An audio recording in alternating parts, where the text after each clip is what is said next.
વિષય છે વિજ્ઞાન અને ધર્મ, પણ હકીકતમાં વિષય છે વિજ્ઞાનનું આધ્યાત્મિક સ્વરૂપ. સામાન્ય રીતે ઘણા બધા ધર્મનું વૈજ્ઞાનિક સ્વરૂપ રજૂઆત કરવાની બધા બહુ ઈચ્છા ધરાવતા હોય કે આપણી ધાર્મિક વસ્તુ વૈજ્ઞાનિક છે. પણ હવે એવી પરિસ્થિતિ ઊભી થઈ છે, એવું મારું માનવું છે કે વિજ્ઞાન પણ એક આધ્યાત્મિક છે ને, એ પુરવાર કરવાની પણ બહુ એક જરૂરિયાત ઊભી થઈ છે. પણ એ પુરવાર કરીએ કે ન કરીએ એ પહેલા એક પ્રશ્ન પૂછવો છે. બધા જ આમાં સામેલ થવાનું છે અને જેમ છે એમ જવાબ આપવાનો.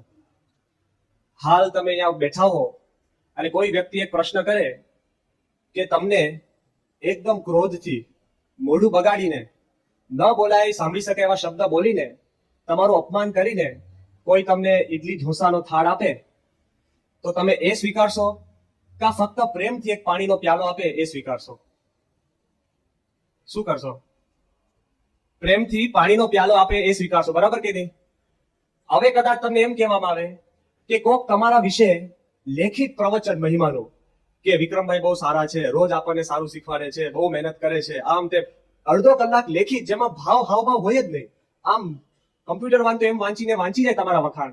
એના કરતા ખાલી એક જ વાક્ય કે ઓ વિક્રમભાઈ તમે આવી ગયા, તો તમને શેમાં વધારે મજા આવશે? જે પ્રેમથી એક વાક્ય કહ્યું એમાં વધારે મજા આવશે કે નહીં? બધા તૈયાર છે? હા, બરાબર. પ્રેમથી એક પ્યાલો પાણીનો વધારે અગત્યનો છે, પ્રેમથી બોલેલું એક વાક્ય વધારે અગત્યનું છે. પણ ત્રીજો પ્રશ્ન પૂછું કે કોઈ તમને ક્રોધ કરીને આમ તડછોડીને 1 કરોડ રૂપિયા આપે, એના કરતા પ્રેમથી 1 રૂપિયો આપે તો શું લેશો? જો મારે કહેવાનો અર્થ શું છે કે આપણે તે વખતે પ્રેમ બાજુ પર મૂકી દે છે કે માણસની વૃત્તિ કેવી છે કે એને જેમાં રસ છે, જેમાં એને સ્વાર્થ છે, એ ગમે તેમ કરીને જસ્ટિફાઈ કરીને પોતે પ્રાપ્ત કરી લે છે. તેમ આ જે ટોપિક છે ને વિજ્ઞાન અને ધર્મ, તેમાં જે કોઈ ધાર્મિક પુરુષો છે ને એ વિજ્ઞાનનું ખંડન કરીને ધર્મનું સ્થાપન કરે, અને જે વૈજ્ઞાનિકો છે ને એ ધર્મનું ખંડન કરીને વિજ્ઞાનનું સ્થાપન કરે. હું તો સાધુ છું, આ સભા પણ ધાર્મિક છે, પણ અહીંયા આપણે ખંડન મંડનમાં પડવું નથી. જેમ છે એમ એઝ ઓબ્ઝર્વર્સ આપણે થોડાક આગળ વધીએ તો આપણને ખબર પડશે કે ખરેખર વિજ્ઞાન કઈ દિશામાં જઈ રહ્યું છે. જો ખંડન નથી કરવું, મંડન નથી કરવું, પણ જેમ હકીકત છે એમ જોઈશું તો ખબર પડશે. તો પ્રથમ પ્રશ્ન એ છે કે આજનું વિજ્ઞાન મનુષ્યને કઈ દિશામાં લઈ જઈ રહ્યું છે? હવે તમે મને સામે પ્રશ્ન કરશો કે સ્વામી, કે આજનું વિજ્ઞાન મનુષ્યને લઈ જઈ રહ્યું છે કે મનુષ્ય વિજ્ઞાનને લઈ જઈ રહ્યું છે? શાસ્ત્રી, પ્રશ્ન થાય કે નહીં કે વિજ્ઞાન લઈ જઈ રહ્યું છે કે મનુષ્ય લઈ જઈ રહ્યું છે? તો એનો જવાબ એમ છે કે વિજ્ઞાન પણ લઈ જઈ રહ્યું છે અને મનુષ્ય પણ લઈ જઈ રહ્યું છે. તમે લાગે કેવી રીતના?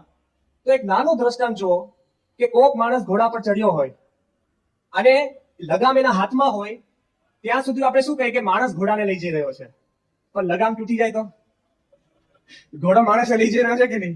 જો હકીકત એમ છે, જ્યાં સુધી વિજ્ઞાન ઉપર લગામ બરાબર છે ત્યાં સુધી મનુષ્ય વિજ્ઞાનને લઈ રહી રહ્યો છે. પણ એવી ક્ષણો એવી આવી જાય છે કે જ્યાં વિજ્ઞાન મનુષ્યને પણ લઈ જાય છે. હવે જો બીજી રીતના જોઈએ તો તમને ખબર હશે અત્યારના વિમાનમાં એવી ગોઠવણ થઈ છે કે ઓટો પાયલટની સિસ્ટમ આવી છે. ઓટો પાયલટ એટલે શું કે પાયલટ હોય એ પ્લેનને ઉડાડે આકાશમાં, પછી અમુક 30,000 ફૂટ સુધી આકાશમાં હોય, પછી પાયલોટ પોતે ઓટો પાયલટ પર મૂકે એટલે આખું પ્લેન છે એની જાતે ઉડે.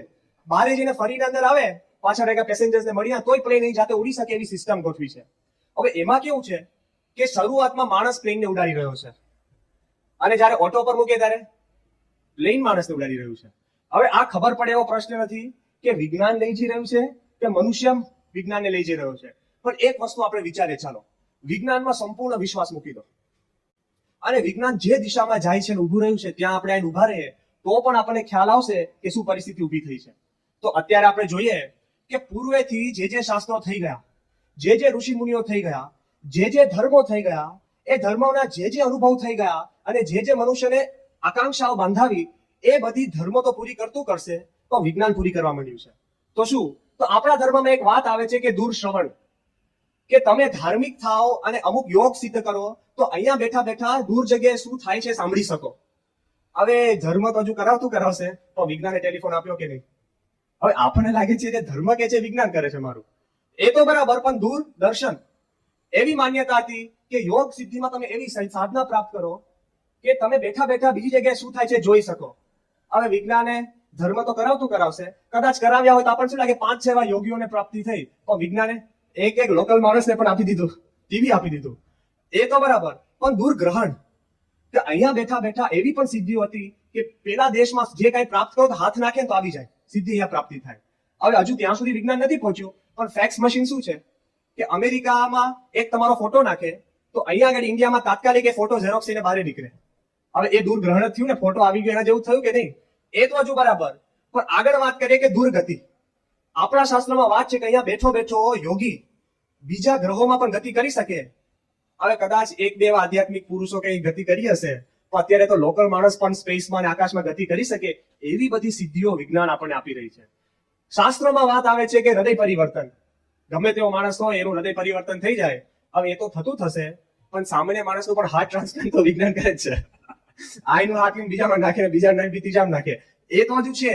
પણ આર્ટિફિશિયલ હાર્ટ આવી ગયું, પ્લાસ્ટિકનું હાર્ટ, અને પ્લાસ્ટિકના હાર્ટ ઉપર પણ 4-4, 6-6 મહિના માણસો જીવી ગયા એવી પરિસ્થિતિ ઊભી થઈ છે. હવે એ પણ વિજ્ઞાને કરી બતાડ્યું. ત્યાં તો બરાબર, પણ ધર્મમાં છે ને ચમત્કારની વાત બહુ આવે. શું? ત્યાં જળ વસ્તુ છે, થાંભલાને હાથ અડાવે અને લાકડું હલવા માંડે, એવા બધી વાતો આવે છે. હવે એ બધી વાતો ધર્મમાં ઘણા માણસે સિદ્ધિ પ્રાપ્ત કરી હશે, ખોટું નથી, પણ સામાન્ય માણસ પણ એ જોઈ શકે તો વિજ્ઞાનનો ચમત્કાર શું? તો તમને ખબર હશે આ રેતી છે ને, રેતી જળ વસ્તુ થઈ, બરાબર? રેતીનો તમે ઢગલો કરો એની આરપાર દેખાય? ન દેખાય. પણ રેતીનું જ વિજ્ઞાન એવું એક પ્રયોગ કરે છે, તેમાંથી શું ઉત્પન્ન થાય છે? તો ગ્લાસ. આ ગ્લાસ જોવો છો ને તમે, કાચ, એ શેમાંથી બને છે? સિલિકા, રેતીમાંથી.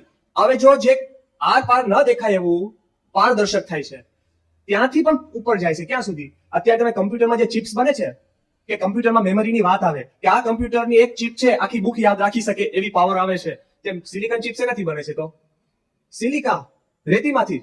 હવે તમને કોઈ કે આ રેતીને કઈ યાદ રહે તો મને, પણ રેતીનું પરિવર્તન કે કમ્પ્યુટરમાં નાખે તો યાદ રહેશે.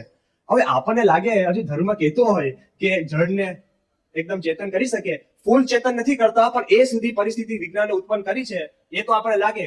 પણ આપણા શાસ્ત્રમાં એ પણ વાત છે કે 1000 વર્ષ સુધી તપ કરે છતાંય માણસ જુવાન રહે. શું બોબી, બરાબર કે નહીં? 1000 વર્ષ સુધી તમે કરો તો પણ આપણને લાગે કે માણસ જુવાન રહે. હવે આપણને લાગે ધર્મ તો એવું કહેતો હશે, તો હમણાં જ 2 મહિના પહેલા બ્રિટનમાં એ લોકો એવા ઇન્જેક્શન શોધ્યા છે કે 60 વર્ષનો માણસ થાય ઇન્જેક્શન લે તો એની ઉંમર 40 વર્ષ જેવી દેખાય એવી હકીકત પાસ પણ થઈ ગયો, અને ફૂડ એન્ડ ડ્રગ્સ એક્ટમાંથી પસાર પણ થઈ ગયા એવા ઇન્જેક્શન બહાર પડી ગયા. એટલે છેક સુધી કઈ 20 વર્ષના જુવાનિયા ના થાવ, પણ 40 વર્ષે ક્યાં ખોટું છે? આપણે જયારે 60 વર્ષના થશું ત્યારે 40 વર્ષમાં માલ બને એવું છે. 2 વાર વધારે ઉગે તોય મજા આવે કે આ ભૂગ્યો ખરો, ન ખરે તોય મજા આવે, એવું થઈ જાય પછી પરિસ્થિતિ. હવે આપણને ખબર પડે આ બધી જે વાત ધાર્મિક લાગે છે, એ બધી વાત ઉપર થોડું થોડું આપણે કે વિજ્ઞાન આગળ વધ્યું છે, પણ એ વાત કરતા પણ મારે એ વાત કરવી છે કે જો વિજ્ઞાન ખરેખર કઈ દિશા પર પહોંચી રહ્યું છે. તો હમણાં થોડાક વખત પહેલા એક શારીરિક ક્ષમતા ઉપર આપણે જો વિજ્ઞાનનો એક પ્રયોગ જોઈએ તો ખ્યાલ આવશે. આપણા ઋષિ મુનિઓની વાત આવતી કે 10 વર્ષ 100 વર્ષ તપ કરવા જાય અને પછી એ ગુફામાંથી બહાર નીકળીને પાછા એવા એવા દેખાતા હોય અને એવી તંદુરસ્તી આખી જીવન ગાળી શકે. એ બધું આપણા માન્યમાં નથી આવતું એવું લાગે, ધપ્પા લાગે, હશે કે નહીં. તો હમણાં જ થોડા વખત પહેલા ઓમની કરીને એક મેગેઝિન આવે છે, 89 યરનું ઓમની છે, ઓક્ટોબર ઇશ્યુ છે. એમાં એક દ્રષ્ટાંત આવ્યું, એક્સપેરિમેન્ટ છે સાયન્ટિફિક, કે એક 27 વર્ષની ઇટાલિયન છોકરી જેનું નામ સ્ટેફાનિયા ફોલિની કરીને, પોતે ઇન્ટિરિયર ડિઝાઇનર, એને વૈજ્ઞાનિકને પોતે છે ને પ્રયોગ માટે અર્પણ થઈ. કયો પ્રયોગ? કે અત્યારે વૈજ્ઞાનિકો એવું જોવે છે કે માણસ જયારે સ્પેસમાં જશે ત્યારે તો ઓછી કંપની હશે કે મારે મારા 2 મિત્રને લઈ જવા, એકલો હોય, 2 જ જણા હોય, એવી પણ પરિસ્થિતિ ઊભી થાય. તો કે એકલા જીવનમાં માણસના મગજ પર શું અસર થાય છે એવો પ્રયોગ કર્યો. તો આ બાઈને એ લોકોએ શું કર્યું, એક ગુફા 150 ફૂટ ઊંડી, 25 ફૂટ નીચી અને 35 ફૂટ પહોળી, જ્યાં સૂર્યનો કિરણ પણ ન પહોંચે એવી ગુફામાં એક કેબિન બનાવી. પ્લેક્સી ગ્લાસની કેબિન, ફોર્મ આપણે કહીએ ને ફાઈબર ગ્લાસની. એ કેબિન કેટલી મોટી? 9 ફૂટ બાય 15 ફૂટની એક કેબિન. એ કેબિનમાં એ બાઈને રાખી, છોકરીને. એને કહ્યું હતું કે 150 દિવસ સુધી, કે 5 મહિના સુધી તારે અહીંયા રહેવાનું સતત. 5 મહિનાનું ખાવાનું અંદર મૂકી દીધું, બાથરૂમ કે ટોયલેટ જવાની થોડી ફેસિલિટી મૂકી, લાઇટ મૂકી, જે લાઇટ કોઈ દિવસ બંધ ન થાય, કારણ કે લાઇટ ઉઘાડ બંધ થાય તો એને રાત દાડાનો અનુભવ થાય, બરાબર? એક પણ ઘડિયાળ નહીં. એટલે ઉપર બારે પૃથ્વી પર દિવસ છે કે અંધારું છે એને ખ્યાલ ના આવે. No sense of time, no sense of environment, પવન નહીં, કાંઈ નહીં. બધામાંથી એને આઇસોલેટ કરીને એ બાઈને અંદર રાખવામાં આવી. અને પરિસ્થિતિ કેવી ઊભી કરી કે એ બાઈને ઉપર વૈજ્ઞાનિકો જોડે વાત કરવી હોય ને તો એ પોતે છે ને બોલે, એ સંભળાય એ લોકોને. પણ પેલા લોકો છે ને કમ્પ્યુટર દ્વારા જ વાત કરે, એટલે કોઈ મનુષ્યનો અવાજ પણ એના કાન પર પડવો ન જોઈએ. સંપૂર્ણ 5 મહિના સુધી કોઈ મનુષ્યના અવાજથી, એટલે કમ્પ્યુટરમાં સ્ક્રીન ઉપર ખાલી દેખાય તને કેમ છે, સારું છે, કોન્સ્ટન્ટ એનું બ્લડ પ્રેશર લેવાય, કોન્સ્ટન્ટ એનું આપણે કહે કે યુરિન અને બ્લડ મપાય, બધું જ એની શરીર મનમાં શું પરિસ્થિતિ ગુસ્સે થાય છે, આમ છે, બૂમાબૂમ કરે, બધું જ એ લોકો રેકોર્ડ કરે ટીવીમાં. શું પરિસ્થિતિ ઊભી થાય છે આખું જોયું. હવે જેમાં પરિસ્થિતિ જે ઊભી થઈ ને એ બહુ આપણે વિચારવા જેવી છે. કેવી પરિસ્થિતિ? તે એને એ બાઈને એ લોકોએ સંપૂર્ણ રીતે એવી રીતના રાખી પછી ઇન્ટરવ્યુ લેતા હતા. ત્યારે એને એવું કીધું હતું કે તારે તારી જાતે નક્કી કરવાનું કે કેટલા દિવસ જાય છે. તને લાગે આ એક દિવસ પૂરો થયો, તારું જાતનું કેલેન્ડર બનાવ. ઉપર એને સવારના અજવાળું કે અંધારું દેખાય નહીં, લાઇટ ચાલુ, બધું જ પરિસ્થિતિ એવી. હવે જ્યારે લોકોને પૂછ્યું કે તને લાગે છે કે અત્યારે કયો દિવસ થયો હશે, કારણ કે એને જયારે મૂકીને ત્યારે એને જાન્યુઆરીના મહિનામાં મૂકી હતી, જાન્યુઆરીના 13મા મહિનામાં એને નીચે મૂકી. પછી પૂછ્યું કયો દિવસ થયો લાગે છે અત્યારે, તો એને કીધું કે અત્યારે મારા હિસાબે મને લાગે છે 7મી માર્ચ થઈ હોવી જોઈએ. તો મારા હિસાબે એને કીધું 7મી માર્ચ નહીં, 12મી ફેબ્રુઆરી થઈ હોવી જોઈએ. ત્યાં બારે જોયું ને તો એ કે 7મી માર્ચ થઈ હતી. તો એ લોકોએ એનો આખું બાયોરિધમ જોતા હતા ને ત્યારે એ લોકોને ખ્યાલ આવ્યો કે જે આપણો 24 કલાકનો દિવસ છે ને, 24 કલાકમાં 8 કલાક સૂઈએ અને પછી બીજા કલાક આપણે જાગીએ, તો ધીરે ધીરે બાઈની બાયોરિધમ બદલાઈ 44 કલાકનો દિવસ થઈ ગયો એને. 14 કલાક સતત સૂવે અને 30 કલાક સતત જાગે. એ 5 મહિના અંદર રહી એમાં 14 કલાક સતત સૂવે અને 30 કલાક સતત. આપણે 30 કલાક જાગે તો આપણે લાગે કે બહુ ઉજાગરો છે, આમ આંખ ભરાઈ ગઈ છે અને તો સૂઈ જાય એવું થયું. પણ 5 મહિનાની અંદર આખી બાયોરિધમ બદલાઈ ગઈ. એટલે જે માણસ 24 કલાકમાં આપણે એક દિવસ આપણે એજ થઈએ, તો એ બાઈ દર 2 દિવસે એક દિવસમાં એજ થતી હતી. અને બારે જયારે 12મી આપણે કે 7મી ફેબ્રુઆરી, ત્યારે અંદર એને લાગતું હતું કે આ 12મી ફેબ્રુઆરી છે. એ તો બરાબર. પછી એનો ઇન્ટરવ્યુ લીધો.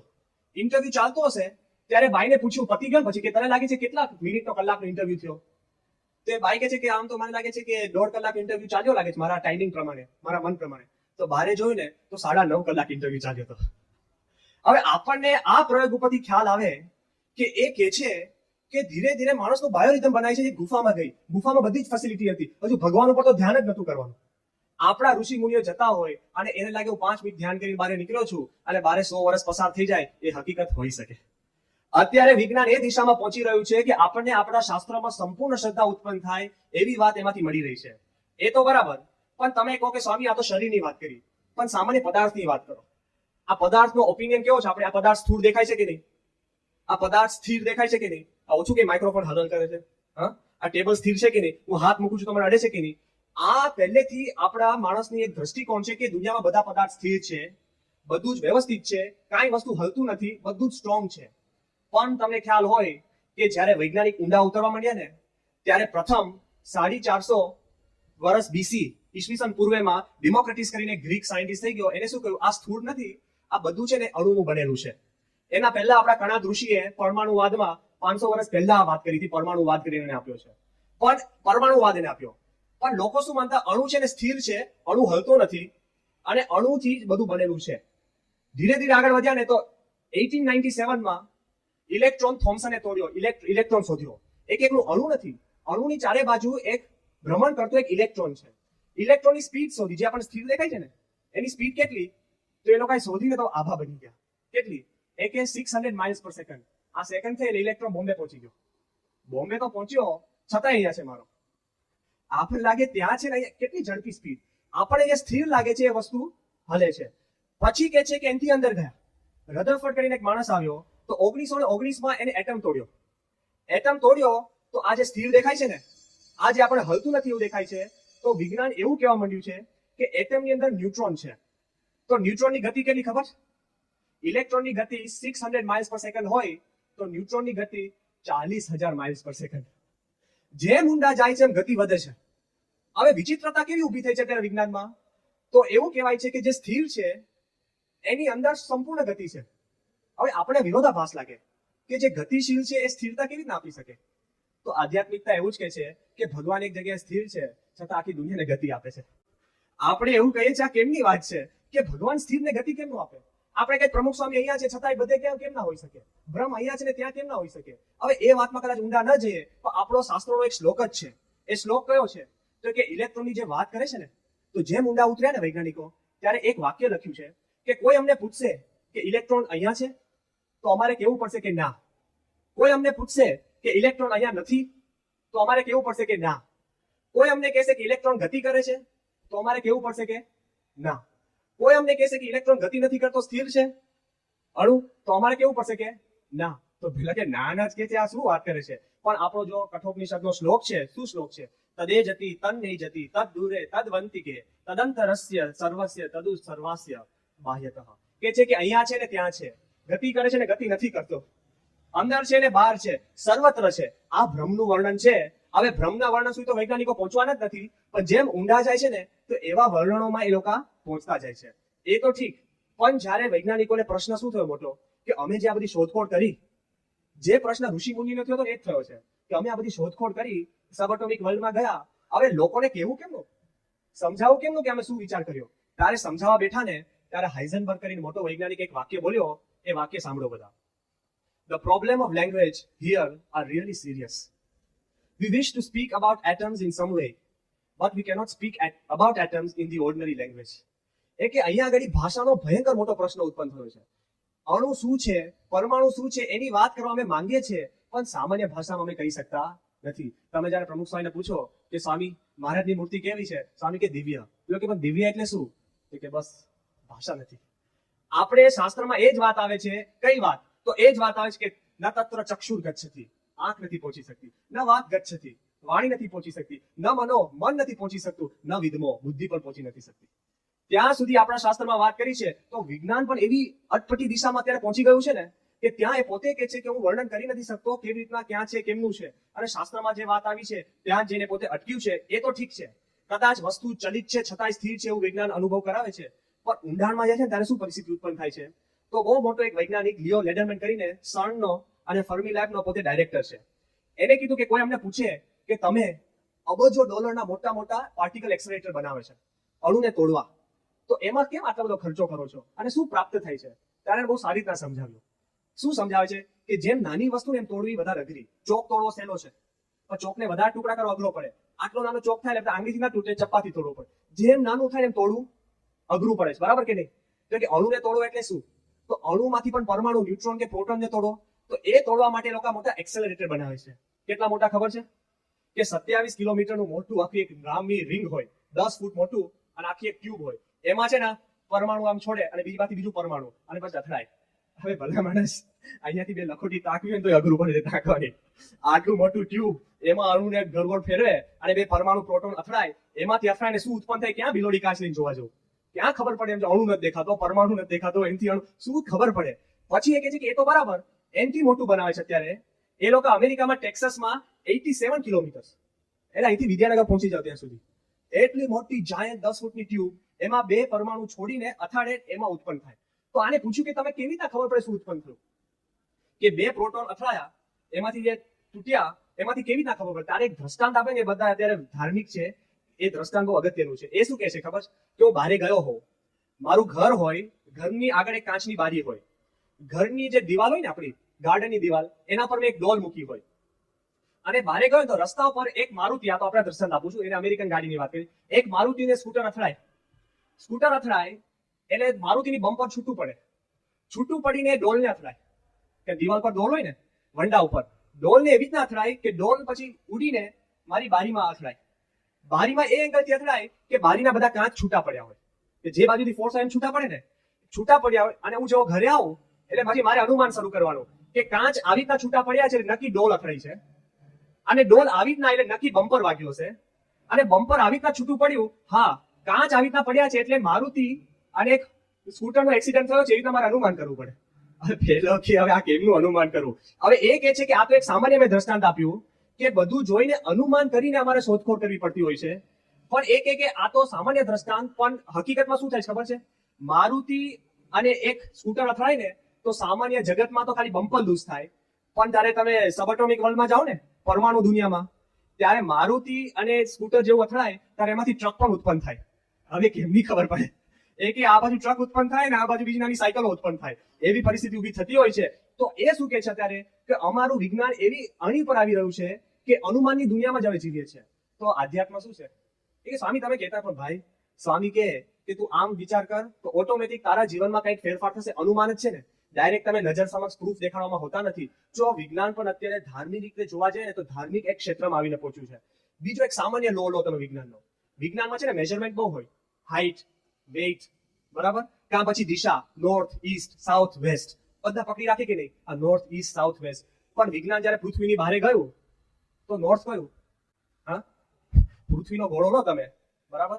હવે આ બાજુ ઉપર આપણે શું કે છે, અમેરિકા વાળા કે ઇંગ્લેન્ડ વાળા કે આ ઉપર થયું, અને ઓસ્ટ્રેલિયા વાળા શું કે આ ઉપર થયું. કારણ ગોળો તો ગોળ છે ને ભાઈ, તો ઉપર નીચે દિશા નથી રહેતી. એ તો બરાબર. નોર્થ ઈસ્ટ શું, આપણે કે આમ તમે ઈસ્ટમાં જા કરો તો ફરીને પાછા અહીંયા આવતા રહો છો કે નહીં. જાપાનમાં પ્લેન ઉડાડ્યું આ બાજુ તો ફરી ફરીને ક્યાં આવે છે, પાછા આવતા રહો છો. હવે આપણે કે નોર્થ ઈસ્ટ સાઉથ વેસ્ટ દિશા જે વિજ્ઞાન પકડી રાખે છે, પૃથ્વીની બહાર જાવ ને તો દિશા જેવું કઈ રહેતું જ નથી. દિશા જેવું રહેતું નથી તો બરાબર, પણ ટાઈમ જેવું રહેતું નથી. તમે કહો આ વર્તમાન કાળ, પેલો ભૂતકાળ અને હવેનો ભવિષ્યકાળ. શું વર્તમાન ભૂત ને ભવિષ્ય? તમે જે સૂર્ય જોવો છો ને, એ સૂર્યની લાઈટ પૃથ્વી પર આવતા 8.5 મિનિટ થાય.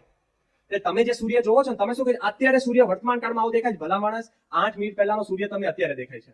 એટલે તમારો વર્તમાન કાળ તો 8 મિનિટ જૂનો છે. એ તો ઠીક, પણ અત્યારે એવા પૃથ્વીના ગ્રહ થયા છે કે આ પૃથ્વી છે, પૃથ્વીનો નજીકનો તારો છે ને, આલ્ફા સેન્ટોરી કરીને છે. એ 4.5 લાઇટ યર્સ આવે છે. એટલે લાઇટને 4.5 વર્ષ લાગે ત્યાં ગતિ કરતા. તો ત્યાં આગળ અત્યારે કોઈ જઈને ઉભો રહે ને, ત્યાંથી દૂરબીન લઈને જોવે પૃથ્વી પર, તો 4.5 વર્ષ પહેલા જે થતું હતું ને એ બધું એને દેખાય. એટલે પેલો શું કે અત્યારે પૃથ્વી પર આમ થાય છે, પણ યાર અત્યારે નહીં, 4.5 વર્ષ પહેલાની વાત છે. અને કદાચ 5000 વર્ષ દૂર હોય લાઇટ યર્સ વરે, તો અત્યારે શું કે ખબર છે, અત્યારે ભારતમાં મહાભારત ચાલી રહ્યું છે. કારણ કે 5000 વર્ષ મહાભારત ચાલતું હતું. તો એનો વર્તમાન તમારો ભૂતકાળ છે. હવે પૃથ્વીને છોડો ને તો એ વર્તમાન શું, ભૂત શું, ભવિષ્ય શું, એ બધું થઈ જાય છે. તો જયારે આપણે કહીએ સ્વામીને આધ્યાત્મિકતામાં, સ્વામી કે મને સુખ કેવું આવશે, આમ કેટલા વર્ષ ચાલશે? સ્વામી કે ભૂત ભવિષ્ય અને વર્તમાનથી પર છે સુખ. તો અત્યારે વિજ્ઞાન પણ છે ને એ દિશામાં થોડું ગતિ કરી રહ્યું છે. આપણને લાગે કે વિજ્ઞાન કઈ દિશામાં જઈ રહ્યું છે, તો ધીરે ધીરે જોઈએ જેમ ઊંડા ઉતરે ને એ દિશામાં જઈ રહ્યું છે. આ તો ઠીક, તો આપણા શાસ્ત્રમાં જે વાત છે ને પહેલેથી જ અત્યારે વિજ્ઞાન પુરવાર કરી રહ્યું છે. અત્યારે જોઈએ તો કોપરનિકસ 1543 વેસ્ટર્ન વૈજ્ઞાનિક થઈ ગયા. એને 1543 કહ્યું કે પૃથ્વી ગોળ છે, બરાબર, અને એ પૃથ્વી સૂર્યની ચારે બાજુ ફરે છે. પહેલેથી જ આપણા શાસ્ત્રોમાં વાત કરી છે ભૂગોળ. ભૂ એટલે શું, જમીન, અને ગોળ એટલે ઓછું ચોરસ. પહેલેથી જ આપણા શાસ્ત્રમાં સહજતાથી વાત થાય ભૂગોળ. પછી તો હજુ ભૂગોળનું તો આપણે કદાચ સમજીએ, પણ આઇન્સ્ટાઈન 1906 અને 1916 એને સ્પેશિયલ રિલેટિવિટી થિયરી આપી. એ થિયરીમાં એને શું કીધું ખબર છે, આકાશ પણ વળાંક છે. આઇન્સ્ટાઈને શું કીધું કે આકાશ સ્થિર નથી, એવું કઈ નથી. આકાશ પણ સ્પેસ કર્વ્સ, જેમ ગુરુત્વાકર્ષણ વધે એમ સ્પેસ વળાંક લે છે. તો પહેલેથી જ આપણા શાસ્ત્રમાં આકાશ માટે શું વાત કરી છે, ગોળ. ખ એટલે શું, આકાશ, ગોળ. પહેલેથી જ આપણા શાસ્ત્રમાં વાત ચાલી આવી છે, ખગોળ, આકાશ વળાંક લે છે. પૃથ્વી ભૂગોળ, પૃથ્વી વળાંક લે છે. આ તો બરાબર. તો અમુક આપણા શાસ્ત્રની વાત જોશો ને અત્યારે એકદમ સ્થિર લાગે. શાસ્ત્રમાં વાત આવી છે કઈ, એકેન વિજ્ઞાતેન સર્વમ વિજ્ઞાતમ ભવતિ. એક જાણ્યું એમાં બધું જ આવી ગયું. હવે આપણને લાગે કે એક જાણ્યુંમાં બધું આવી ગયું, એ તો છે જ કે નહીં. એ કેમનું આપણા મગજમાં બેસે? એ તો ઠીક, પણ આપણે પહેલેથી આ શ્લોક ગાતા આવ્યા છે. જે શ્લોક મને લાગે છે બધાને જ મોઢે હશે, ઓમ પૂર્ણ મદઃ, ઓમ પૂર્ણમદઃ પૂર્ણમિદં પૂર્ણાત પૂર્ણમ મુદચ્યતે પૂર્ણસ્ય પૂર્ણમાદાય પૂર્ણમેવ વશિષ્યતે. શું કે છે કે પૂર્ણમાંથી પૂર્ણ કાઢો છતાંય પૂર્ણ રહે છે, બરાબર. એમાં પૂર્ણ એડ કરો તોય પૂર્ણ રહે છે, ડિવાઈડ કરો તોય પૂર્ણ રહે છે. હવે આ વાત આપણા ભેજામાં બેસેલી નથી. અત્યારે લેટેસ્ટ એક ટેકનોલોજી વિજ્ઞાનમાં નીકળી છે, કદાચ થોડીક અઘરી પડે પણ બધા સાંભળવા જેવી છે. તો આ શ્લોક અને આ માન્યતા આપણી પુરવાર કરી શકે એમ છે. કઈ? તો હોલોગ્રાફી તરીકે એક નાની ટેકનોલોજી નીકળી છે.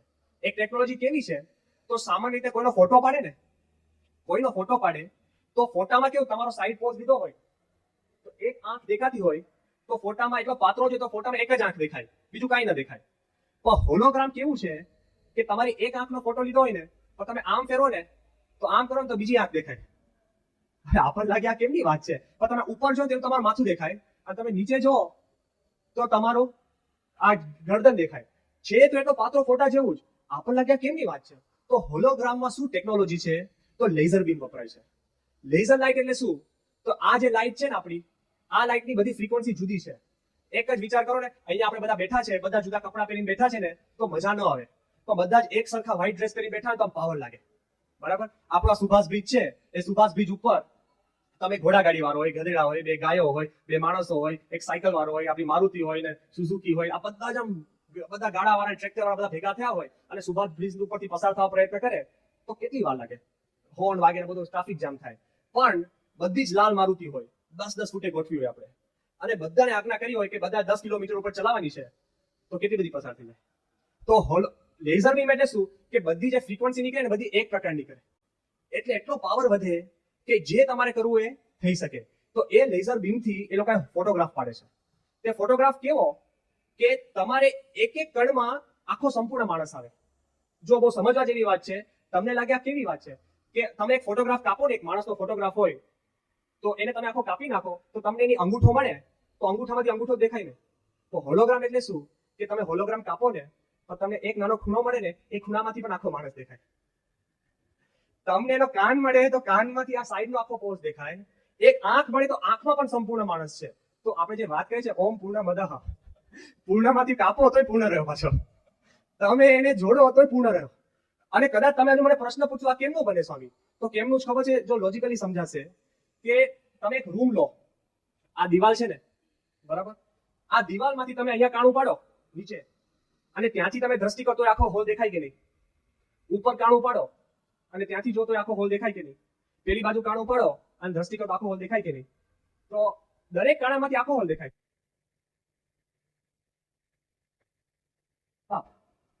કે એક જ મા બાપ થકી જન્મે એ બધા એક થયા, તો કે દુનિયામાંથી મા બાપ કાઢો. મા બાપ કાઢીએ તો કોઈ પણ મારું તારું રહ્યું નહીં, બરાબર, અને કોઈ અંદર ઝઘડા ના રહ્યા, કોઈ દેશ ના રહ્યો, કાંઈ ના રહ્યું. તો એવી રીતના મા બાપ કાઢો. મા બાપ કાઢવા કેવી રીતના, તો કે જન્મ કેવી રીતના, તો કે ફેક્ટરીમાંથી જન્મ રહે. અત્યારે ટેસ્ટ ટ્યુબ બેબી તો થઈ ગઈ છે કે ટેસ્ટ ટ્યુબમાં ફર્ટિલાઇઝ થાય ને પછી જન્મ કરાવી શકે. તો એને એવી રીતના વિચાર કર્યો, હ્યુમન હેચરીઝ મોટી ઉભી કરી કે જેમાં ટનબંધ માણસો, 90 માણસો નીકળે કે 70, તમે જે ઓર્ડર આપો એટલા માણસો બહાર નીકળે. આમાં કઈ તમારે એમાં કઈ સુખ દુઃખની વાત જ નહીં, બરાબર. હવે એને વાત કરી તો આ કલ્પના બહુ પદ્ધતિસર કરી છે. એક પણ પ્રશ્ન શું થાય કે સમાજને સ્થિર રહેવા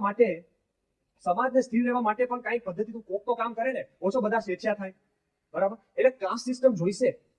એ શું કે છે, જો ધોળિયો છે, બ્રિટિશ માણસ છે, એને લખ્યું એ કે ભારતમાં જે આ કઈ ખોટું ના લગાડતા, પણ ભારતમાં જે નાત જાતની સિસ્ટમ હતી ને સાચી હતી. એ કે છે બ્રાહ્મણ, વૈશ્ય, શુદ્ર અને ક્ષત્રિય જે સિસ્ટમ હતી સાચી હતી, પણ વાંધો નહીં, હું મારી છે સાયન્ટિફિક કાસ્ટ ઉભી કરીશ, આલ્ફા, બીટા, ગામા, ડેલ્ટા. પણ એ કે પ્રશ્ન ક્યાં થયો કે એને કીધું કે આલ્ફા એટલે છે ને બહુ આમ બુદ્ધિશાળી માણસો જે ખાલી 5% જ ઉત્પન્ન કરવાના, બીટા જે સામાન્ય રીતે બધો વ્યવહાર ચલાવે એવા, અને ગામા તો થોડુંક તમે અમુક જ અંશે બુદ્ધિ ચાલે કે આટલું જ કરીને પાછો આવે, અને ડેલ્ટા એટલે બસ કચરો વાળો સિવાય કામ જ નહીં. આખું એને પદ્ધતિસર.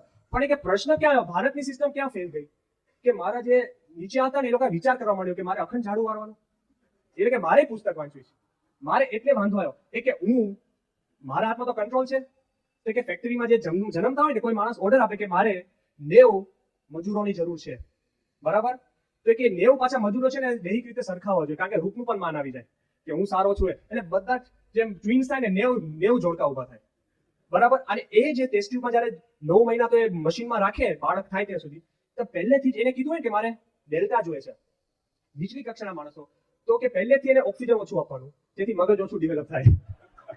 તો આ પદ્ધતિ કેટલી એને ઊભી કરી છે કે ઓક્સિજન ઓછું આપો તેથી મગજ ઓછું ડેવલપ થાય. એટલે બહુ જાજુ વિચાર કરીને દુઃખ ઉત્પન્ન થાય કે વિચાર નથી કરો, જેમ છે એમ બરાબર છે.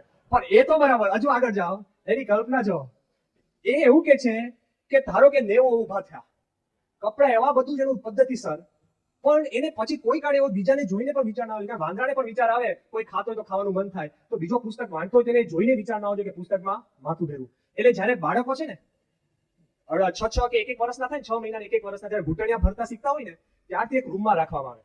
એ રૂમ કેવી ખબર છે, એક બાજુ પુષ્પ હોય, બીજી બાજુ એક પુસ્તક હોય અને વચમાં ઝાડુ. એટલે બધો ઘૂંટણિયા ભરતો ગડગડ કરતો પુસ્તક નેડો જાય તો કરંટ લાગે, અને ઝાડુ વડે તો ગલગલિયા થાય. એના મગજમાં ફિટ કરી દેવાનું કે ઝાડુમાં જ સુખ છે. એટલે કે બીજો વિચાર જ ન કરે કે કોઈ કાઢે એને આગળ વિચાર જ ન આવે કે આખી એને આ પદ્ધતિ. હજુ તમને બધું ખમૈયા કરો, હજુ એની પદ્ધતિ ક્યાં સુધી આગળ વધે છે, જો કેટલી વૈજ્ઞાનિક રીતે આખી સોસાયટીની કલ્પના કરે છે. પણ એ કે કદાચ એનું મગજ થોડું વિકસે તો હિપ્નોપીડિયા એટલે શું કે જે સૂતો હોય ખાટલામાં તો અંદર સ્પીકર મૂકેલા જ હોય, અરે સવારના તો એને કહેવામાં આવે તો પહેલેથી જ કહેવામાં આવે કે આલ્ફા છું, ઉચ્ચ કક્ષાનો માણસ છું, કે હું તો ડેલ્ટા સામે જોઈશ પણ નહીં, એ જોવે એટલે મારે થૂકવાનું, આમ છે તેમ છે, આખી પદ્ધતિ ઊભી કરાવે. અને પેલા ડેલ્ટાને શું ફિટ કરાવે કે હું તો ડેલ્ટા છું, કાંઈ નથી, મારી સામે જોવે તોય બહુ છે. એ કે મારે એવી રીતના આખા એને કલર ડિવિઝન બધું આમ ફૂલ રીતે આમ ફેક આખું ફિટ કર્યું છે. પણ કે છતાં પણ એક બીજો ભય રહ્યો, શું ભય કે મોતનો, કે માણસને મોતનો ભય છે ને જતો નથી, તો મારા સમાજમાંથી મોતનો ભય કરવો જોઈએ. તો પહેલેથી ક્લાસીસમાં શીખવાડે કે જીવનનો સારામાં સારો સુંદરમાં સુંદર અનુભવ હોય ને તો મોત છે. કલ્યાણ નહીં પણ મોત. કલ્યાણ તો ભગવાન તો ઉડાડી દીધા પહેલેથી જ, એટલે કે મોત છે. અને પહેલેથી બાળકો અંદર ઈચ્છા કરતા હોય આમ કે મોત ક્યારે આવે, મોત ક્યારે આવે. જો આખું વાતાવરણ દોડીને આખું ઉત્પન્ન કર્યું આ તો બરાબર, પણ જયારે ક્લાસ ચાલતો હોય નાના છોકરાઓનો ત્યારે એ લોકોને જ્યાં માણસો મરતા હોય ને ત્યાં લઈ જાય કે 40 વર્ષના થાય એટલે ફિટ કરે તમારે સામેથી મરવા જવાનું. 40 વર્ષની ઉંમર થાય તમારે સામેથી મરવા જવાનું, અને એર કન્ડિશન સુગંધીદાર આખી વાતાવરણ હોય ત્યાં આગળ પેલા લોકોને મજા આવે અને કે મારે પણ અહીંયા આવું છે. આખી પદ્ધતિ ઊભી કરી અને આ આખી વ્યવસ્થિત એને એડજસ્ટ કરી અને વ્યવસ્થિત રીતે આખી સોસાયટીને કલ્પના કરી, પછી એને વિચાર આવ્યો કે એમાં એક વ્યક્તિ છે ને કે વિચાર કરતો થાય છે કે આ બધું ખોટું લાગે છે, કે જરા કામ ક્રોધ લોભના અનુભવ થાય તો ઘોડીઓ રાખી હતી સોમા.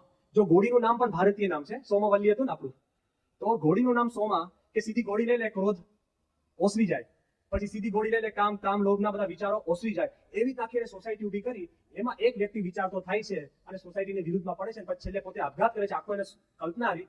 પણ જ્યારે એ બુકનું બીજું પ્રિન્ટિંગ થયું ને, એ પુસ્તકનું બીજું પ્રિન્ટિંગ થયું ત્યારે આલ્ડસ હક્સલી જેને આ પુસ્તક લખી છે એને લખ્યું કે મેં મોટી ભૂલ કરી હોય ને તો અત્યારે મને દુઃખ થાય છે કે ભગવાન વિનાનો સમાજ કલ્પ્યો છે. મારા હિસાબે કોઈ પણ સમાજ ગમે તેનો વૈજ્ઞાનિક રીતે તમે સ્થિર રાખો, it cannot succeed until a belief in God. જો આટલી બધી કલ્પના કરીને, આટલી ઉચ્ચ સુધી કલ્પના કરીને છેવટે જેને ભગવાનને કાઢવાનો પ્રયત્ન કર્યો છે, છેવટે રીપ્રિન્ટિંગમાં પણ આ વાક્ય લખે છે. તો આપણે જો વૈજ્ઞાનિક રીતે પણ ઉચ્ચ વિચાર કરશું ને તો એ ફરીને પાછી ક્યાં આવે છે, આપણને અંતરમાં એવી દ્રઢતા થશે કે ખરેખર આધ્યાત્મિકતામાં વિજ્ઞાનને પ્રવેશ કરવો જ પડશે. એ વાત સાચી છે.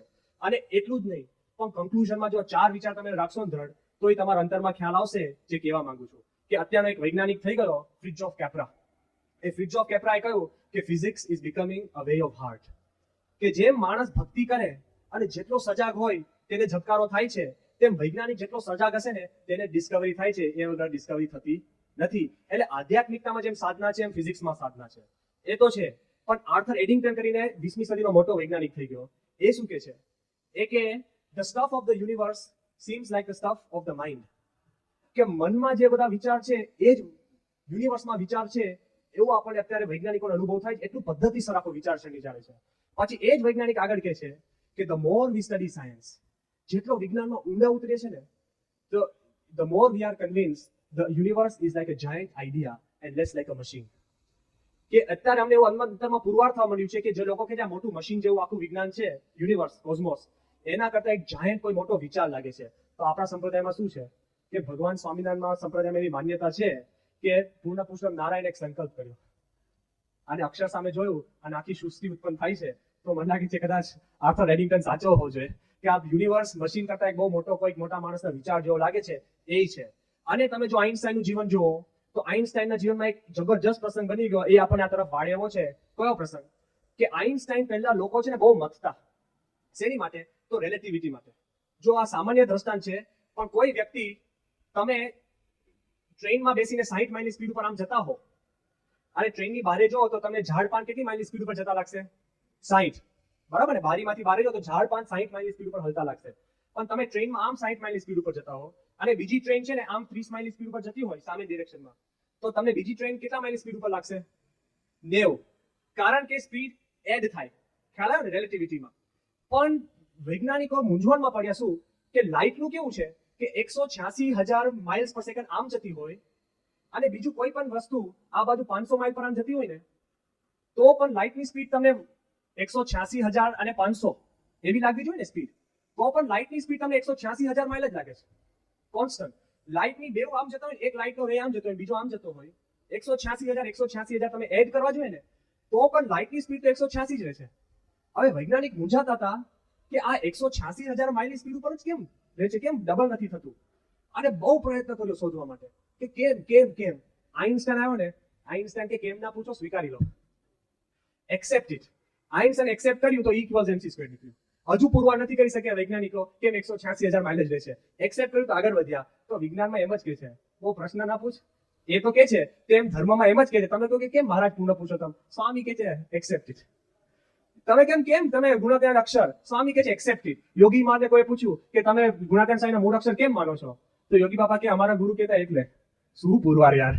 આ બાજુ આઈન્સ્ટાઈન કહી શકતો હોય કે લાઇટ બસ છે જ, એક્સેપ્ટ જ કરો, પ્રશ્ન ના પૂછો. હવે એક વૈજ્ઞાનિક કહેતો હોય તો ધર્મમાં કેવો વાંધો નથી, એટલે વિજ્ઞાન પણ ધાર્મિક વેળા જ કરે છે. આપણે કહીએ ને લગે તમે લોકો આમાં ધાર્મિક વેળા કરો, તમારે પણ એવું ધાર્મિક વેળા જ છે, એમાં કઈ નવું હોતું નથી.